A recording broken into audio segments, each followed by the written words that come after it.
Morning guys, I'm doing another video in pyjamas and snuggly. I love doing videos in black pyjamas and snugglies. I'm terrible. Most vloggers I've seen don't do things in their nightwear, but I'm one of those weirdos that's like, yeah, I'm comfortable with you guys. So yeah, this is going to be a video about a few things I managed to pick up. First up, my Tarot of the Witches by Fergie Hall. Well, Fergus Hall, I like to call him Fergie. This is a very cartoony deck. I suppose it's another one that's ideal for beginners. You know, and it's also quite good for, I suppose, younger people because it's quite colourful, it's quite simple, and if you look here, it shows you an example of a card, which I think is the Emperor from the Major Arcana. Obviously you can clearly see the Roman numeral and the Emperor and a basic picture. And they're not that big either, they're only slightly bigger than the typical playing cards, so they're easier to shuffle. And according to this, I don't know where I've put the booklet actually, I've misplaced it, it's even in one of my drawers or something. But according to it, this particular deck was used in a James Bond film, this particular style of tarot. So apparently I think Bond went to have a tarot reading or something, and I think they must have picked up one of these. So, you know, we picked up quite a few of them. They must have been reasonably cheap to pick up because obviously they would have had to have picked up more than one deck to make sure that everything was accurate. What if one accidentally got overused, and then obviously they had to make sure they had enough of the right card because a particular card, because of the script, had to come out, so it was a rather artificial way of tarot reading because everything was already decided, and they must have had a tarot reader on side to make sure that everything was accurate. But you know, I'd like to look into that. I might do that for an extra video. Stay tuned for that. I've also picked up Switch, which is a TV series, a British TV series about 4 20-somethings living in London, leading fairly average lives. They all room together in a flat. Only difference is they happen to be a couple of witches, which I think is really interesting because of the way that obviously it's portrayed. The fact that there has to be 4 in a coven and 4 only. The fact that they call a magical incident a switch, which is hence the title. There is a lot of use of the pentacle, is used in a lot of the paper, you know, when advertising, the pentagram is used a lot. Witchy terms that are actually witchy terms are used. It's things like, I think in one episode, one of the characters goes, what Wicca is about is, well, obviously it's inaccurate, but, you know, it's obviously because it has to be fictional, can't be too because it's a fictional thing, can't be too realistic. And then I think they talk about, I think one of the characters ends up living in this particular little sleepy village of witches, and says, actually I'm going to form a pagan rock band, or pagan folk fusion sort of thing. And I'm thinking, that type of music is actually out there. I've not listened to it. I have some pagan music, but I don't listen to it very often. I ought to listen to it a lot more. So, but anyway, it's one to watch if you just want to curl up with a cup of hot chocolate. It's a nice feel-goody sort of thing. You do root for the characters, especially when I think there's a scene where one of the characters' boyfriends, the one who ends up becoming a pagan.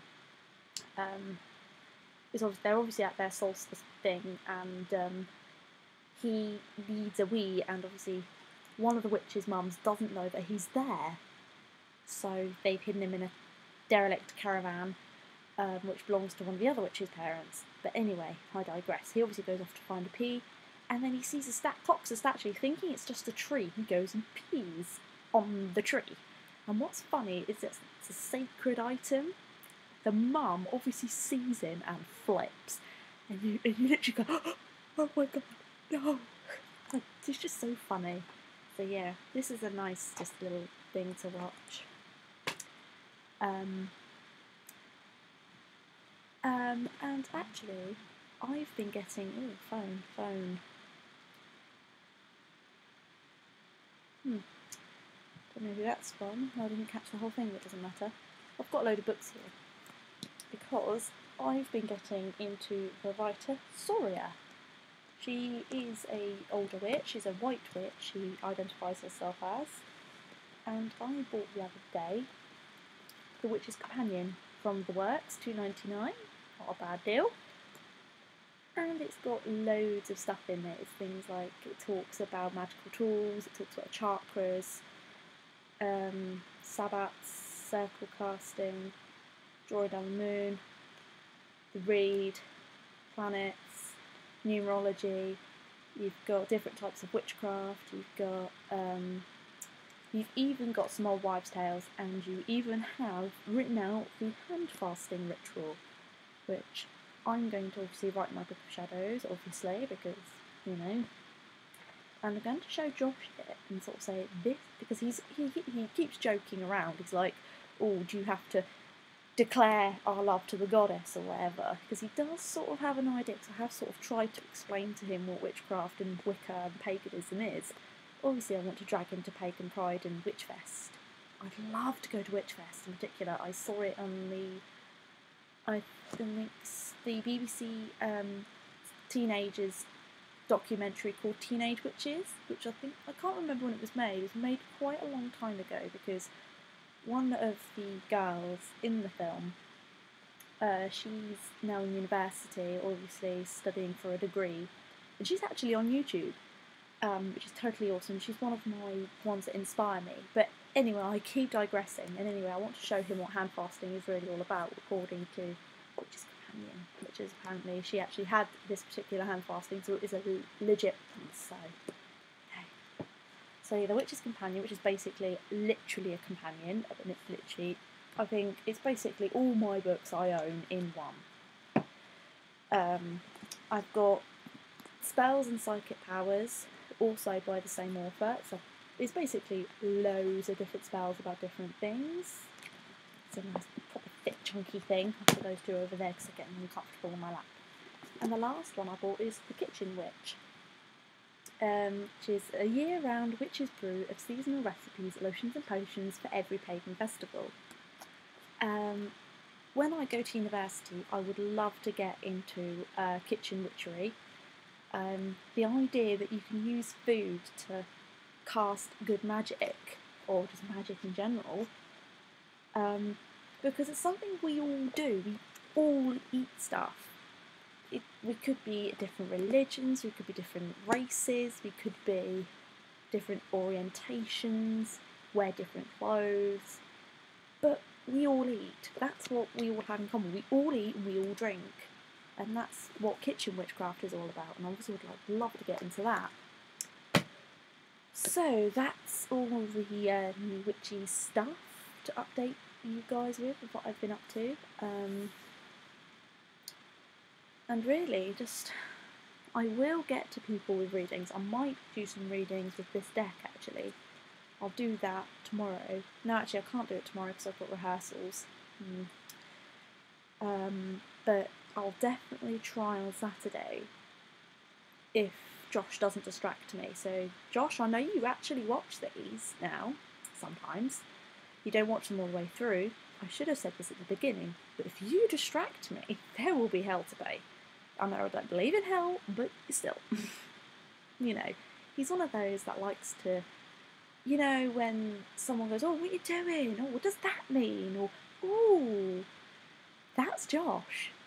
It's nice that he's interested, I grant, but it's bloody difficult to deal with. So anyway, before I carry on rabbling on, I hope you guys all have a lovely night.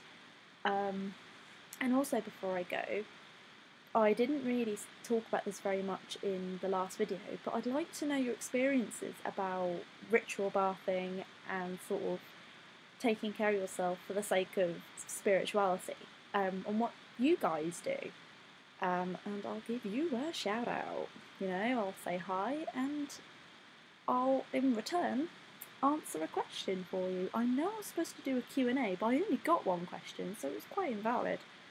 I might do a separate Q&A video just for that because it's supposed to be Q&A Tuesdays, but obviously I was busy Tuesday because I was supposed to do a load of stuff. But then I found out obviously that HMV was going under, and me being a very cold-hearted consumer, went out there and went shopping. I know that sounds really callous and cold-hearted, but you know, I'm a girl. Sales? Hello? Anyway, I'm going to go before I offend a load of people like I did on Facebook the other day, but that's another story. I'll catch you guys later, and blessed be.